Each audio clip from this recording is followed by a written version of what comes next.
It all fell down, it all fell down.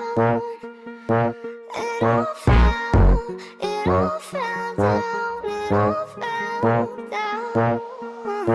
It all fell, it all fell down, it all fell down. It all fell down, it all fell down,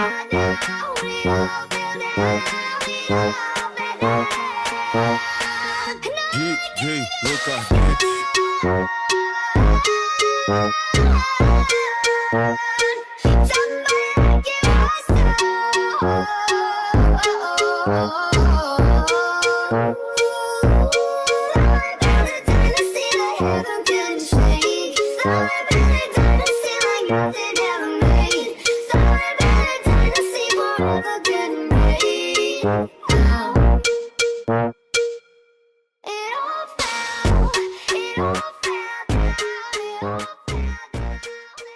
If you want a brutally simple, scientifically valid way to determine whether a technique is healing the body or silently destroying it, you look at one place, the lumbar spine, not the curves, not the cosmetic lines someone draws on a mobile structure, the lumbar pressure system itself.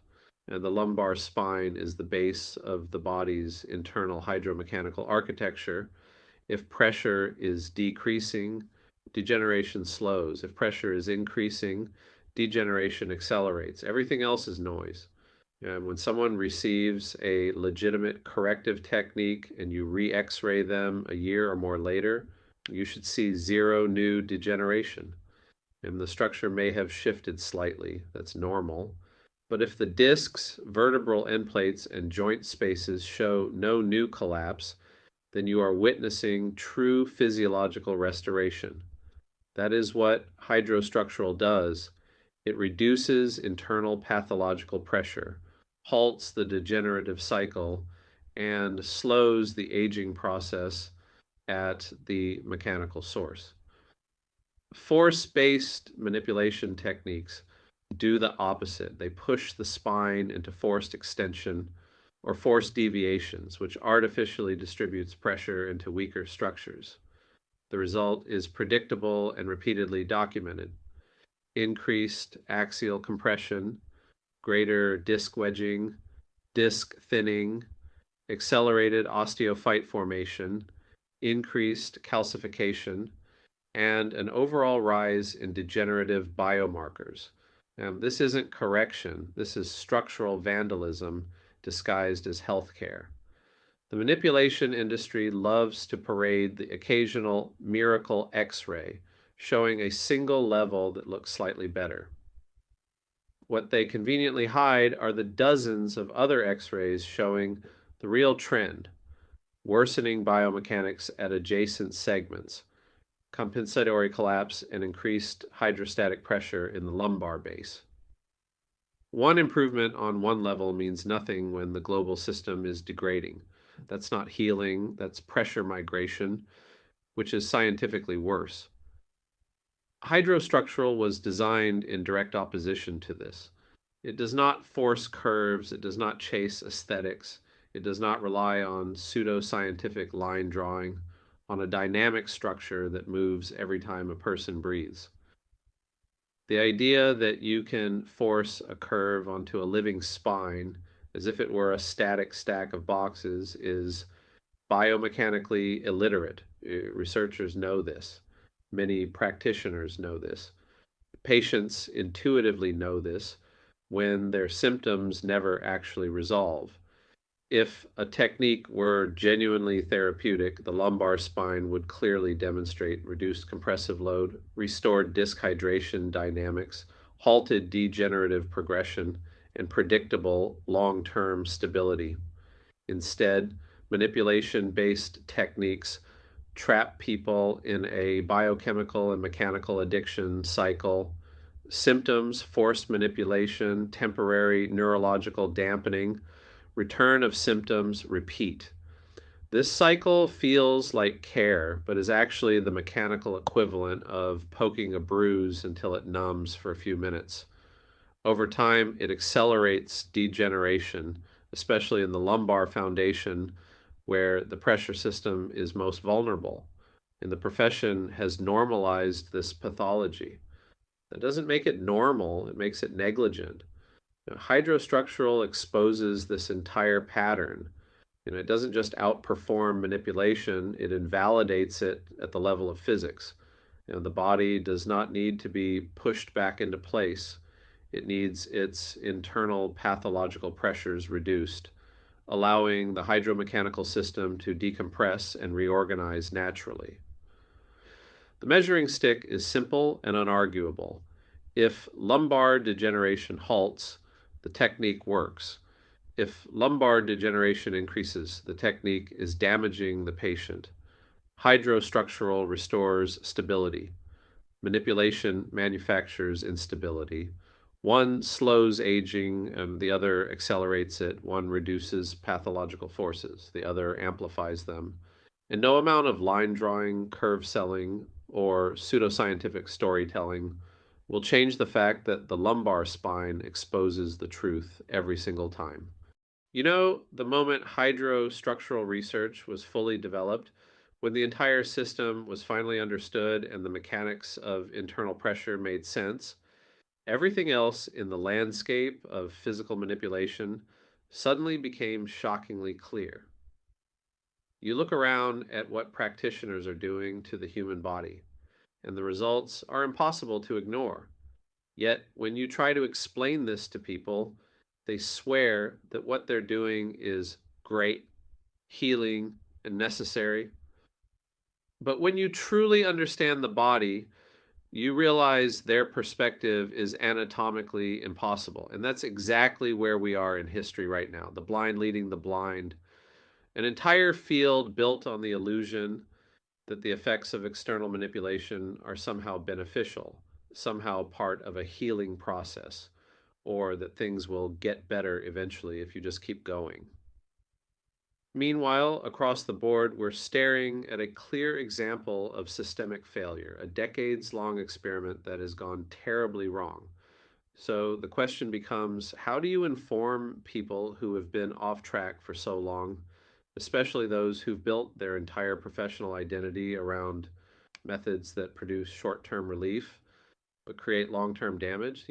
Human nature is short sighted. If something feels better today, no one wants to think about the consequences tomorrow. Just like an alcoholic often starts as a perfectly normal social drinker.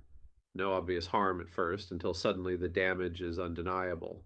The only way to shed light on a problem this large is to simplify it in a way that is unmistakable and impossible to argue with. Hydrostructural has created exactly that.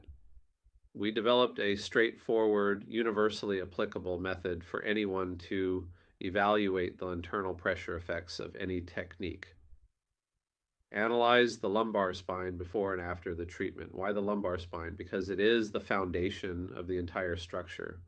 And when a foundation collapses, just like in any building, you see cracks forming, instability increasing, and leaning becoming obvious. You don't need to chase superficial damage elsewhere when the source is right at the base. If a technique increases internal compression, the lumbar spine will show it immediately. If a technique releases pathological pressures, the lumbar spine will also reveal that clearly, consistently, and reproducibly. As long as the person can stand and walk, this method will always give an accurate analysis. This is how Hydro cuts through decades of confusion and brings the conversation back to reality. Measure the pressure, observe the foundation, everything else follows. Unless you think increasing biohydraulic forces in the body and having your bones squashed under those forces, as well as your disc and everything else, is a good idea, which I don't think so. But a lot of people are doing this to their bodies and they're actually advertising it because you do get shifts in pressure. For example, you can give someone a pathological sway back posture by collapsing the lumbar spine more inwards. And you see that happening. You see people advertising these types of manipulations and changes that happen inside of the body. And they go, "Ooh, look, see, we created a better kyphosis in the thoracic spine." And it's just ridiculous because it's like, if you look at the overall picture, you're looking at a more pathological body full of more degeneration showing up. And, how could this be anything good? Yet this is something that people advertise and they seem proud of. And they'll put it up in your face. And people, in these techniques, they all go, "Oh, wow, look, proof of how great what we're doing is." Um, I hope to correct this. Hydrostructural, it's here to kind of shine light on these things, not so much to criticize them, but just to let people know how far they are going off on the deep end with most of these X-ray analysis. They're drawing lines, they're trying to superimpose some kind of what they think is a correct cervical curve or thoracic curve. And you never really hear people talking too much about the lumbar spine because, of course, the most important point in the whole equation, they're going to try and sweep that under the rug. But here's what you see. You see people getting this treatment and trying to show changes in the other area of the bodies. And then you see hyperdegeneration happening in the lumbar spine. That's not good, guys. This is the foundation of your body. This is the last thing you want happening, from your treatment. The foundation of the body gets worse. Yet, if you look at and closely examine all the techniques out there, this is what they're all doing to the body. Because they're all just creating hyperextension in the body, basically, which is how the body's stuck, anyways.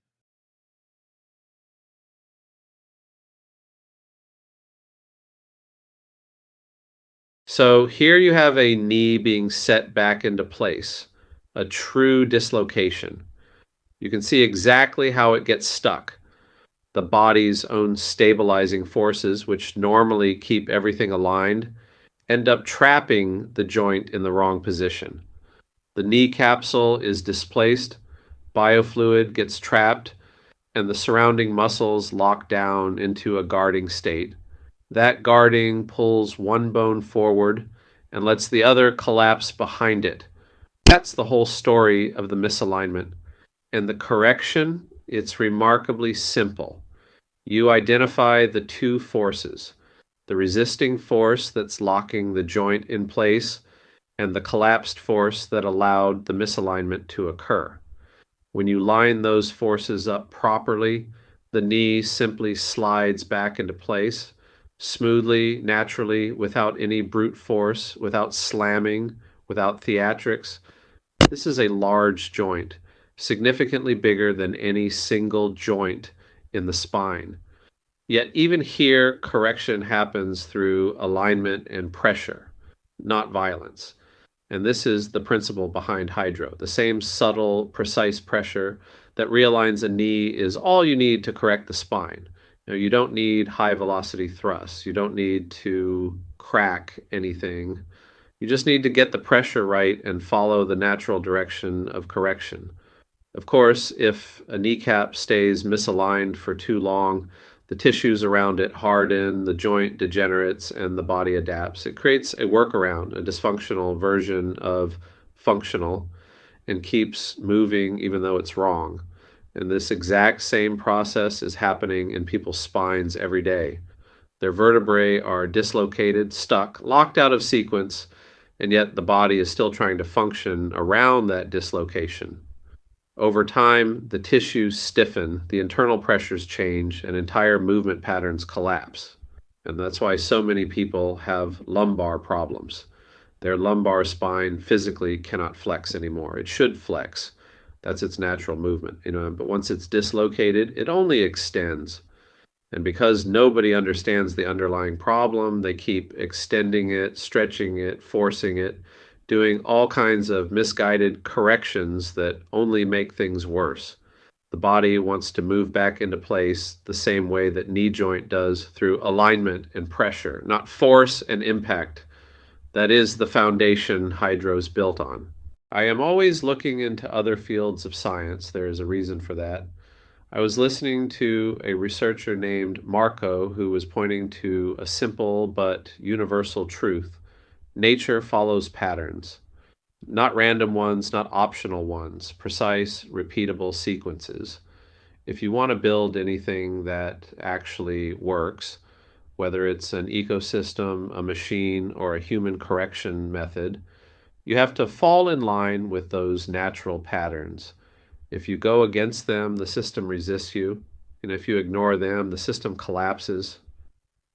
That idea became the foundation of my entire approach. I saw something years ago that most people in the medical world never even question. The dominant theories in medicine, physical therapy, massage, exercise, and chiropractic were stagnant. In other words, they weren't evolving. The empirical data were flawed, but it was still paraded around as the authoritative model. They kept recycling the same outdated mechanical ideas while pretending they were discovering something new. Nothing was advancing. It was more like folklore or dogma than an evolving science. So I looked outside the medical field entirely. I looked at the sciences that were moving forward: rocket engineering, computational physics, microchip processing. Those fields were evolving every year, sometimes every month, because they were forced to stay aligned with the underlying natural laws of energy, flow, and structural sequencing. If they didn't follow those patterns perfectly, rockets blew up and processors fried. And then I saw the parallel. Those engineers were using toroidal field models, the same kind of flow-based, self-organizing patterns that appear everywhere in nature. And when I applied those models to the human body, everything suddenly became clear. It explained why traditional techniques were failing. It explained why manipulations only produced temporary changes. And it explained why practitioners kept layering more and more complicated maneuvers on top of old mistakes. They weren't following the natural sequence. They weren't aligning with the pattern. They were creating countermeasures. Once you start down the path of countermeasures, everything becomes more complex. You manipulate one area incorrectly, then you need another manipulation to make up for that one, and another one to make up for that, until the body is so overloaded with artificial forces that it eventually collapses. At that point, no manipulation works anymore without causing more harm. When I looked at the body through the lens of natural patterning, the same principles used in advanced physics and engineering, everything lined up. The body wasn't random, it wasn't mechanical. It was a hydraulic toroidal pattern system that required precision sequencing instead of the familiar manipulation models everyone seems to be addicted to. And that is exactly where hydrostructural came from, following nature's pattern instead of fighting it. Once I understood that these dysfunctional patterns weren't getting better, that they were repeating themselves endlessly, the real culprit became painfully obvious. It was external manipulation, especially external spinal manipulation. Every time the spine was forced, pushed, twisted, or adjusted, the body was being re-injured, and the structure wasn't being corrected, it was just being shifted, creating the illusion of improvement. When hydrostructural research finally devised a method to eliminate most of that external force, the entire landscape of body correction changed overnight. Suddenly, for the first time, we had a way to correct the body without triggering its survival reflexes, without provoking internal chaos, and without stacking micro injury on top of micro injury. It was a complete remastering of what correction even means. This was no small task. No one had ever entered this territory before. No one had ever seriously questioned whether the central assumption behind manipulation, the use of external pressure to move internal structures, might be the very thing causing the long-term instability in the first place. And once we stepped outside that old framework, everything became obvious.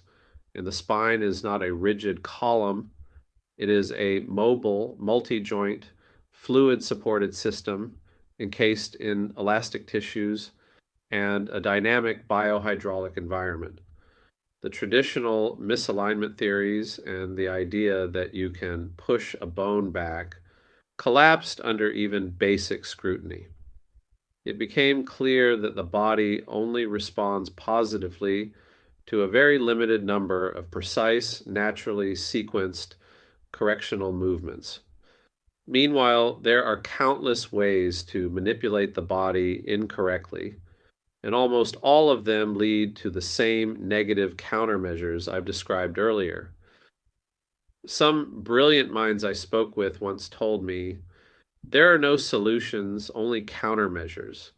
And honestly, that's how most developers of body manipulation techniques still think. They assume that if a truly corrective method existed, they would have discovered it already. But none of these people ever ventured into using biohydraulics alone to create structural correction. And that turned out to be the missing key, the one breakthrough everyone overlooked. Biohydraulic correction didn't just improve the process, it changed the entire foundation of how correction must occur. It solved the central problem, how to create true corrective movement in the spine without harming the tissues, the fluids, or the body's natural sequencing. And that single shift opened the door to everything that came afterward. As big of an improvement as this new way of thinking was, it still wasn't enough. The reality was simple. People had been manipulating the spine by forcing it inward, sometimes aggressively, sometimes gently, but always in the wrong direction and with the wrong premise. It was never the way the body was meant to be corrected. Every so often, depending on the technique, a practitioner might accidentally trigger an internal force that created a bit of genuine corrective movement. Some techniques did this more often than others. Sometimes the practitioner's own body weight or leverage accidentally helped, but because the overall blueprint was wrong, they always overdid it. They always created new micro injuries, and the tiny amount of accidental correction they achieved was always overshadowed by the damage caused in the process. Why? Because none of those corrective movements were intentionally internally driven with precision. They were still operating from an outdated external model, pushing, smashing, twisting from the outside, and only accidentally creating moments of internal pressure that offered a glimpse of real correction. It's like trying to open the front door of your house by driving your car into the wall. Sure, the door might pop open once in a while, but at what cost? There is obviously a better way to achieve the goal without destroying the structure. And if you keep crashing into the house long enough, eventually the entire building buckles under the accumulated damage. And that's exactly what has been happening to the human body. Even those rare accidental correction movements created by old techniques were limited, unpredictable, and unsustainable. They never produced lasting change because they were never aligned with the body's natural internal sequencing. Hydrostructural emerged because the body demanded something more intelligent, something that worked with its internal hydraulic and structural patterns instead of fighting them. So here's what happened next. Once we made that first breakthrough, something predictable and honestly something essential started happening. New patterns began showing up, and that's how it always is with real discovery. When you stop repeating the same wrong solution over and over, you finally clear enough of the noise to see the next layer of truth that was hiding underneath it. So we used biohydraulics to correct the structure, especially the spine, and we added the top and bottom balancing work to match those changes. That alone created enormous progress. We could finally create a real equilibrium in the body. But even with all of that, I noticed something still wasn't lining up. Something wasn't clicking. And that something turned out to be the biggest key of all. Think about it like the discovery of the Rosetta Stone. For centuries, people were staring at ancient texts with no idea what they meant. Then one artifact appears, and suddenly everything makes sense.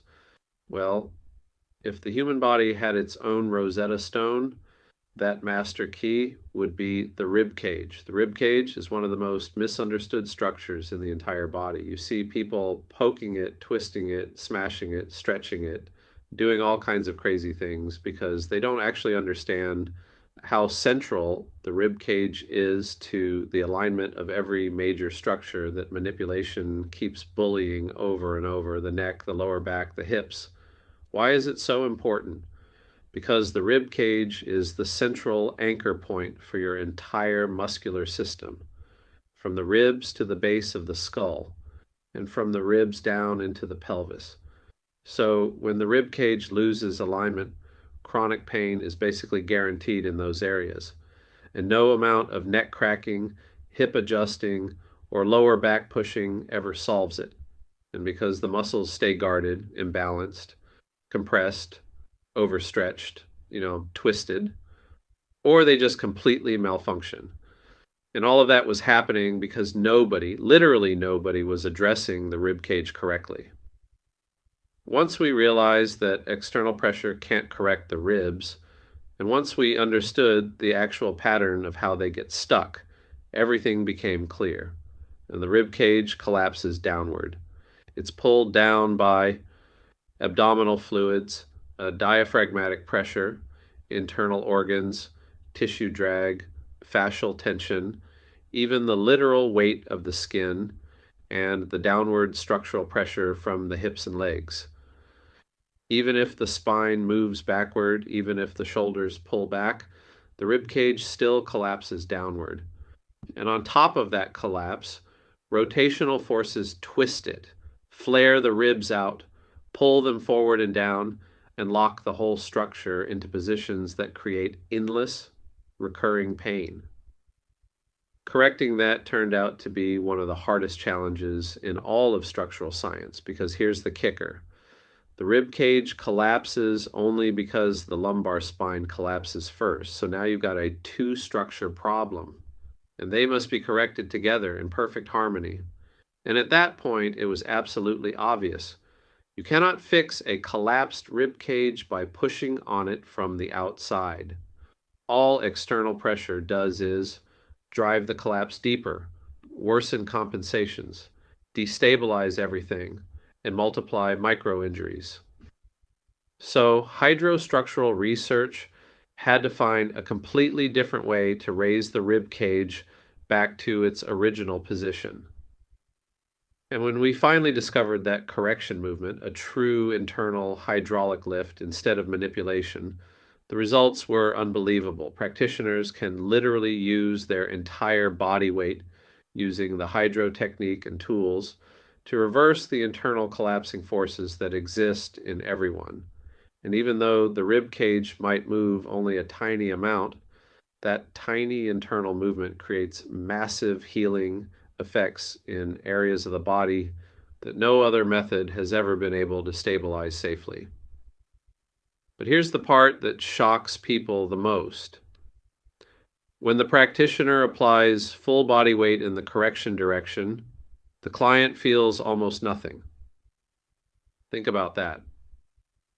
It takes the practitioner's full body weight just to begin relieving the collapsing pressures, pressures the client never even knew were destroying their structure.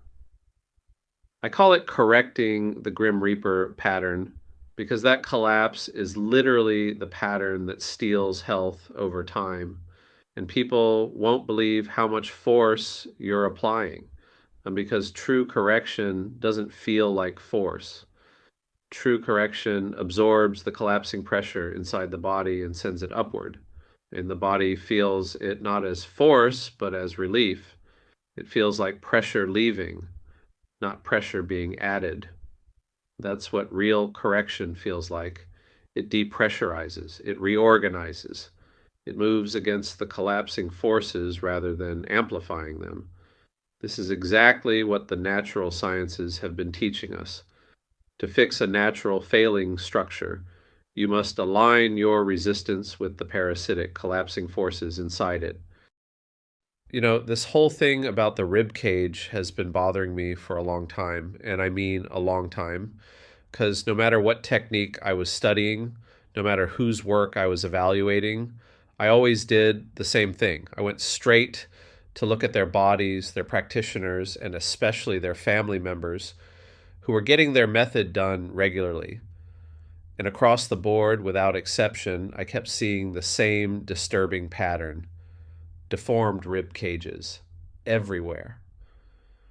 I remember one guy in particular, shoulders pulled back, chest puffed out in this exaggerated sway back posture. I put my hands on his body to check something, and I asked him, "What is your rib cage even doing?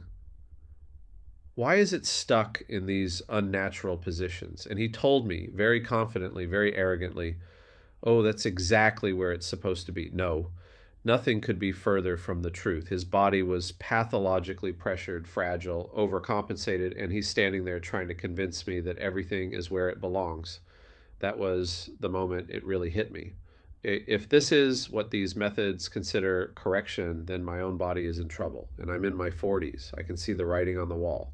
If I keep doing what everyone else is doing, I'm going to end up with the same collapsed and twisted, distorted structure as all the people claiming they're fixed. And the more I looked, the more obvious it became. Everywhere you turn, you see twisted rib cages, flattened spines, sway backed postures, collapsed lumbar regions, torsioned necks, and practitioners making excuses for all of it or worse, lying about what their technique is actually doing. And the lies are obvious. Just look at their bodies. Some of them try to hide it behind muscle. They bulk themselves up. They pose like fitness influencers. They pump themselves full of designer testosterone just to give the illusion of structural integrity. But that's not a healed body. That's camouflage. That's a costume. And then you look at the people who don't have the gym bodies, the patients actually receiving these techniques, they look worse than anyone. So why do people trust this? Why do people keep believing in methods that clearly aren't fixing anything? It took me a while to understand, but the answer is actually psychological. Shifting pressure around in the body makes people feel temporarily better, just like having a couple of beers. You get that warm, floaty, lovey dovey feeling, and people mistake that for healing. Practitioners feed off that, patients feed off that. Everyone gets caught up in the illusion that something good is happening, and meanwhile, the rib cage keeps collapsing, the spine keeps degrading, and the entire profession keeps pretending everything is fine. You know, that's the psychology of the whole thing, a collective defense mechanism, you know, a refusal to admit that none of these techniques actually fix the body. Because that's why the rib cage issue was so alarming to me. Because once you see it, once you really see it, you can't unsee it, and you realize how deep the deception goes. There's a very old, very primal reason why people instinctively follow those who are bigger, stronger, and more physically dominant. This instinct comes from the oldest layer of the human brain, the tribal survival brain that kept our ancestors alive for hundreds of thousands of years. Back then, aligning yourself with the strongest individuals wasn't just smart, it was necessary. The tribe with the strongest fighters had a better chance of surviving attacks, protecting their land, and ensuring the safety of women, children, and elders. Strength equaled survival. When danger appeared, whether a rival tribe or a wild animal, The presence of a physically dominant individual boosted the morale of the group, increased confidence, and provided an emotional sense of safety. That survival instinct is still deeply wired into us today. But while this instinct may have helped our ancestors in physical combat, it is absolutely useless, often harmful, when it comes to making intelligent decisions about our own health. Today, we are no longer selecting the strongest warriors to protect us from a neighboring tribe. Instead, our survival instinct is being hijacked by social media, fitness culture, bodybuilding icons, and influencers whose appearance triggers that same ancient response. We see muscles, strength, and physical dominance, and our subconscious says, follow him. He must know what's best. But the modern reality is very different. Some of us have unstable bodies, internal injuries, structural weaknesses, or genetic vulnerabilities. Meanwhile, many of the bodies people follow today are not naturally strong at all. They are artificially enhanced, through pharmaceutical drugs, steroids, growth hormones, or years of self-abuse disguised as discipline. And these individuals often look invincible, but they are paying for that image with accelerated aging, internal organ damage, hormonal collapse, and a shortened lifespan. Our tribal instincts are being fooled by bodies created for appearance, not longevity.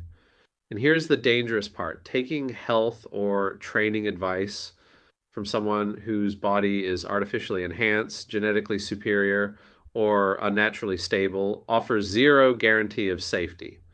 In fact, their advice is often the fastest path to injury for someone whose structure is less stable.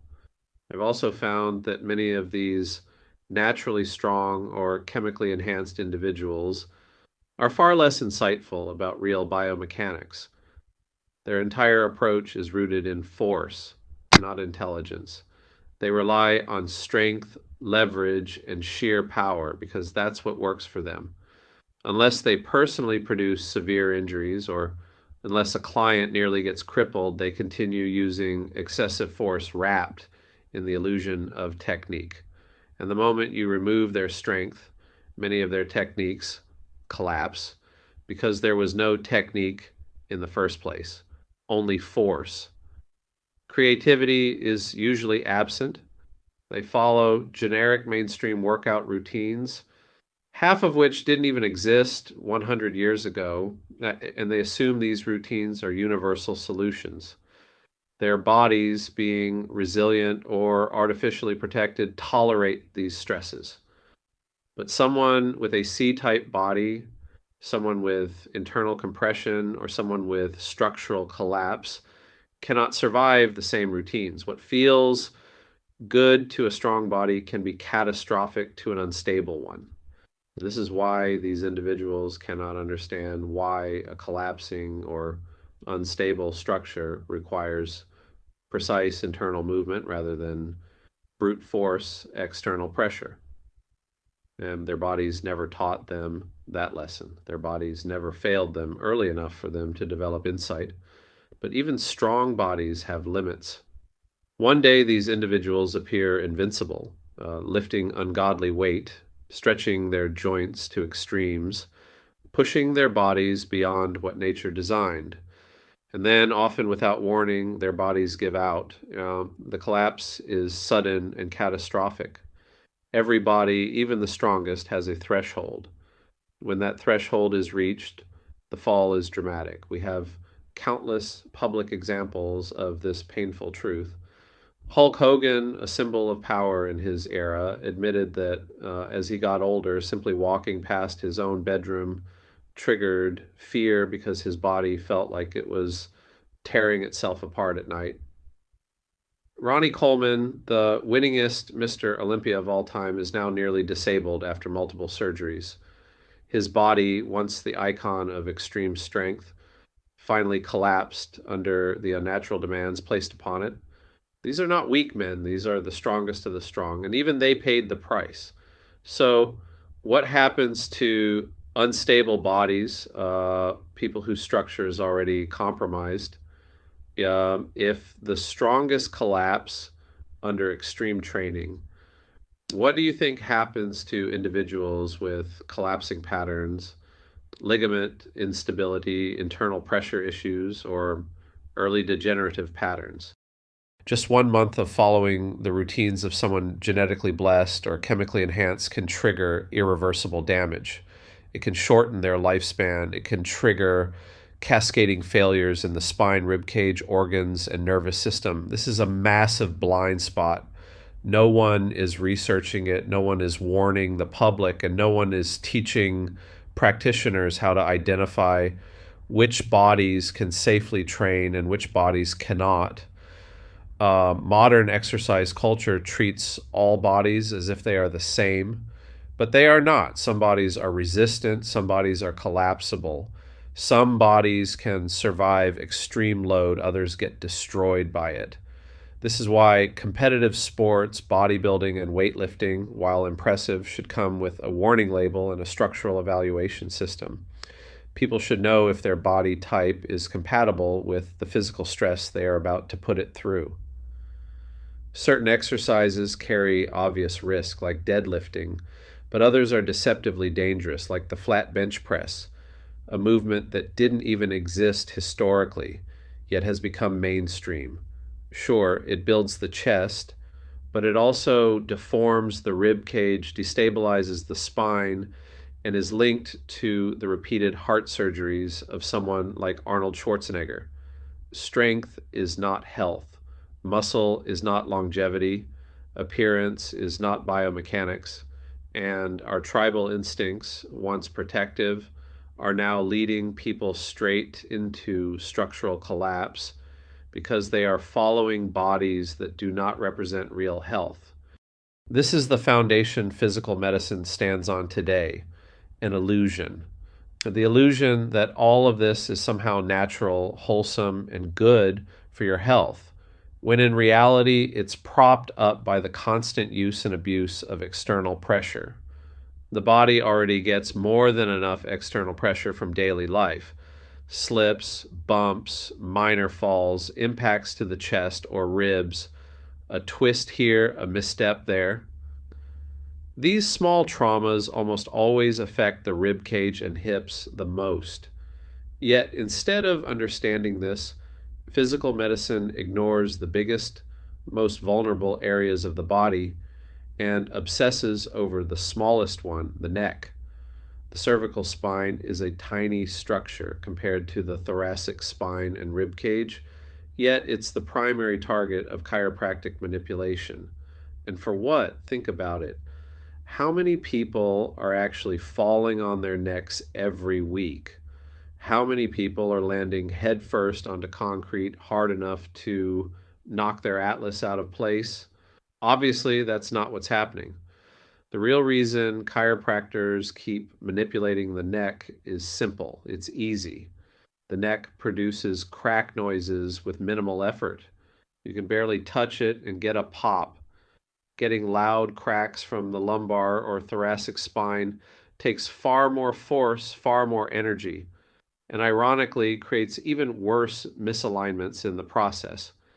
That's the uncomfortable truth. These crack noises are not corrections.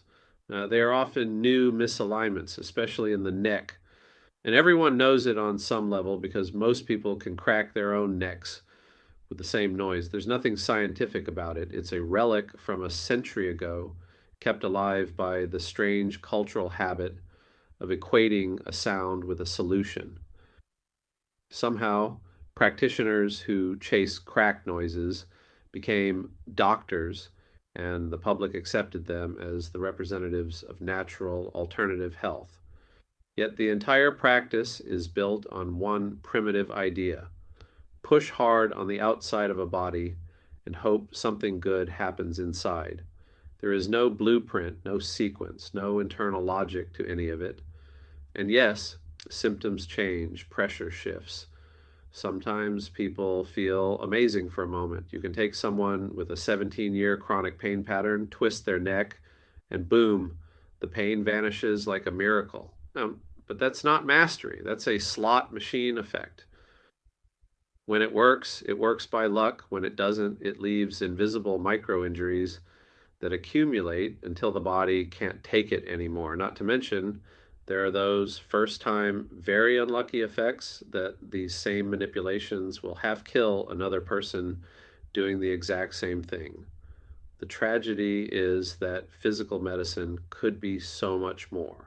It could be a genuine life extension technology if practitioners stopped worshiping crack noises and started studying true correction movements, the internal, precise, naturally sequenced movements the body is actually built to follow. Instead, we're stuck with a profession full of medically trained crack noise seekers, gatekeepers who cling to outdated methods and block the advancement of real correction science. They aren't protecting health, they're protecting tradition, identity, and the fragile illusion that what they're doing is enough. But the human body deserves better, and physical medicine is capable of far more than anyone has dared to explore. If we can let go of the obsession with making noises and finally elevate the conversation to what truly matters: internal correction, not external manipulation. So, how did we get here?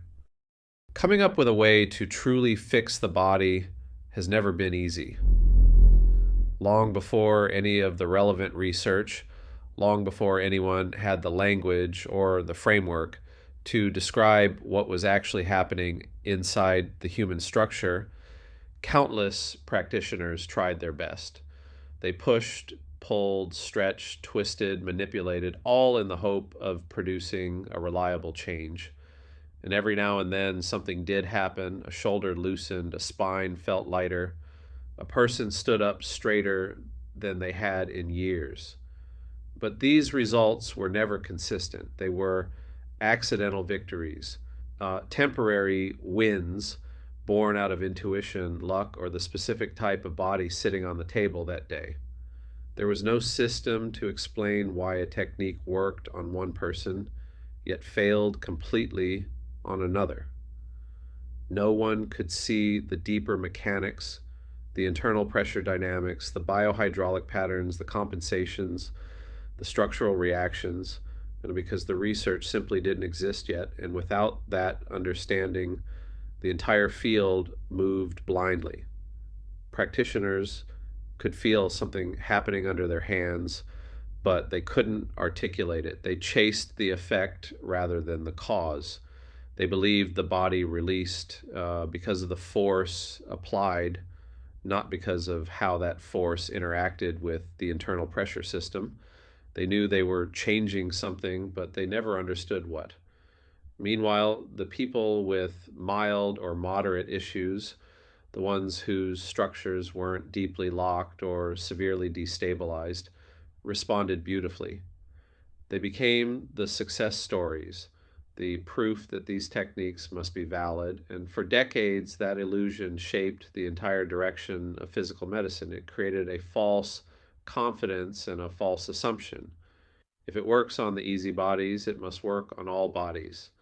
But it didn't, and it never would, because the severe cases, the ones with deep, long standing, pressure driven internal distortions, were speaking a completely different language. They needed something fundamentally different, something no one had the tools or understanding to provide. This is why the field stagnated. This is why techniques plateaued. This is why so many advanced methods still fail the moment they encounter a body outside the ideal circumstances. The truth is simple. You can't fix what you don't understand. And for decades, nobody truly understood the internal mechanics of the human body well enough to correct it, only to manipulate it. That is the gap we are finally closing. Over time, the business practically reinvented itself around a very specific kind of customer, the thrill seekers. The people who weren't there for long-term correction, but for the explosive sound effects, the cracks, the pops, the quick jolt of adrenaline that made them feel like something must have happened. And it became a culture built around the noise of manipulation rather than the mechanics of correction. And for that crowd, it worked perfectly. They walked in flexible, walked out feeling loose, and came back every week chasing the same rush. But the moment someone walked in barely able to stand, barely able to bend, or barely able to function, everything changed. Those people didn't respond well. In fact, they responded poorly. Anyone who has ever performed these manipulations on severe cases knows exactly what happens. And unless someone is a complete fool or just lying to protect their pride or their business model, they will admit it. There are people who react miserably to forced manipulation. And these are the patients practitioners quietly dread, the ones whose bodies won't tolerate the same high force theatrics that impress the easy cases. And many practitioners, knowing this, simply avoid the tough cases altogether. They refuse them, refer them out, or push them away because they already know where it's going. More pain, more inflammation, more instability, more problems they can't explain or fix. That alone should have been the giant red flag, the undeniable proof that if a technique can harm the worst cases, it was never truly good for the best cases either. And it only appeared to work because those bodies were not structurally compromised to begin with. Yet the thrill seekers paid the bills. They filled the schedules, they made the whole system look successful. And because the people with mild or moderate issues responded the best, entire careers were built on these easy bodies. Clinics prospered without ever having to confront the deeper mechanics of structural collapse or internal pressure distortion. That is exactly how modern physical medicine evolved, by accidentally selecting the patients who made the techniques look good while ignoring the ones who truly needed correction. Meanwhile, the severe cases, the people with deep internal structural failure, the ones who genuinely needed a breakthrough, were quietly pushed out of the conversation. And they weren't the focus, they weren't the priority, and they certainly weren't the driving force behind research or technique development. And that is the real tragedy. It's also the reason why no technique, even those with medical backing, ever bothered to classify or even recognize the existence of different body types. They assumed every body was the same because the only bodies that responded well were the ones that required the least understanding. Now let's break that down so everyone can actually understand the basics. This is something we should have been taught from day one, something that should have been front and center during every initial evaluation. Some clinicians perform incredibly thorough day one diagnostics, yet even then, they fail to categorize structural patterns or adapt their interventions to the specific body type in front of them. It would have been simple, almost too simple, to divide the body types into three fundamental categories. So that's exactly what we're going to do here. And once we do, we're going to expose the real reason why the last of these three body types has been misunderstood, mishandled, and mistreated for decades, and how the blind assumptions made about the first two types sent the entire field of physical medicine down the wrong path. If you truly want to understand how effective, how safe, and how ethically sound your technique is, you must focus on the last of the three body types, the type C body. Type C bodies are the ultimate truth tellers. They are the human equivalent of a live clinical stress test. They immediately reveal exactly what your technique is doing, good or bad, because they cannot hide or compensate the way other body types can. In many ways, type C bodies are physical savants. Their sensitivities, their reactions, and their lack of compensatory noise teach us what the human body actually needs. They are the ones who expose whether a technique reduces internal pressure or amplifies it, whether it restores structural harmony or quietly destroys it. This is why they are the most important group to observe when evaluating any hands-on method. Type A and type B bodies, on the other hand, can fool you, not intentionally, but biologically. These individuals have stable structures, resilient connective tissues, and strong hormonal buffering systems. When something harmful is done to them, they often don't react the way you would expect. Instead of showing a negative response, their bodies may produce a temporary hormonal rush, endorphins, adrenaline, cortisol stabilization, sympathetic discharge, all of which can create a sensation of relief, clarity, or euphoria. In other words, their bodies mask the damage.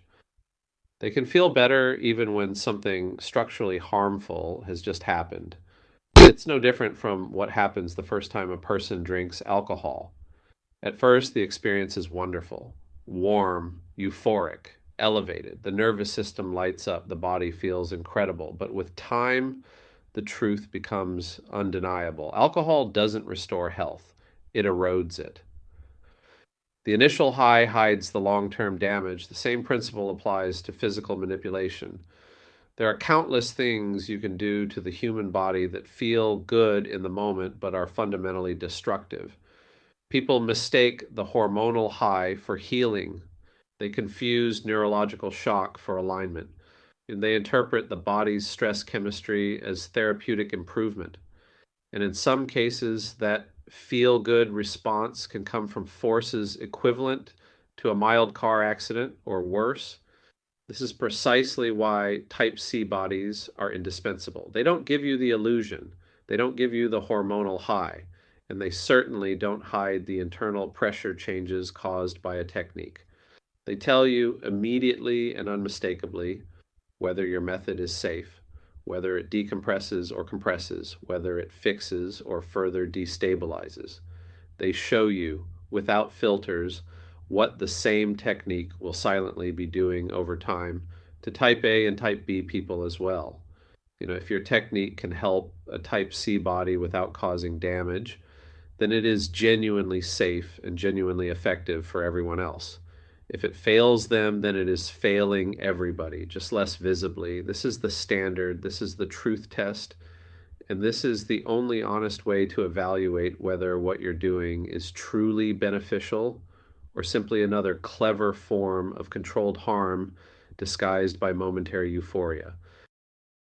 Just like on a battlefield, a type A body can project so much confidence, strength, and resilience that the weaker bodies around it, type B and especially type C, are misled into following advice that ultimately leads them to harm. A type A person can charge forward without hesitation, but that doesn't mean the battlefield is safe.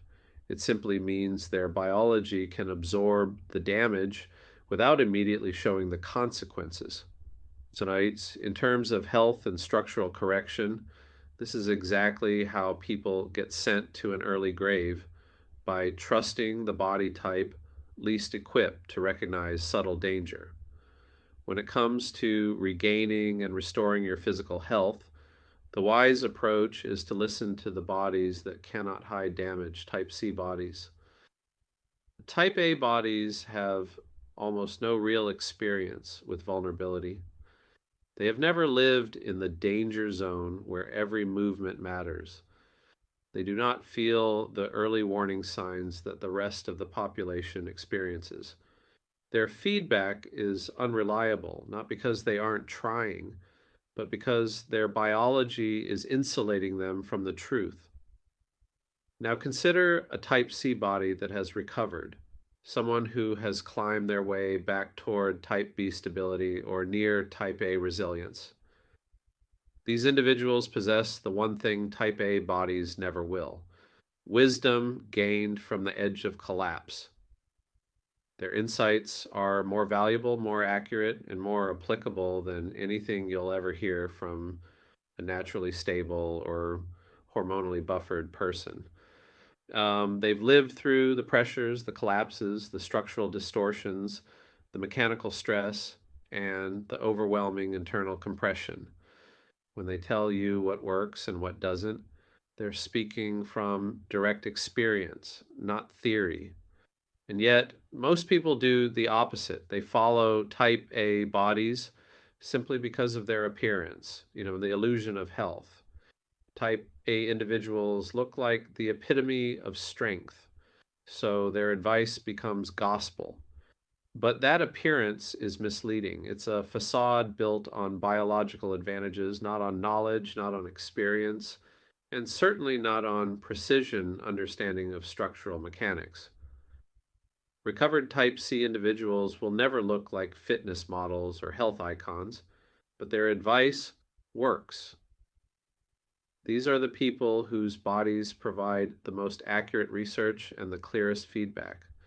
They are the ones who can see the dangers in flawed techniques long before others can recognize the signs.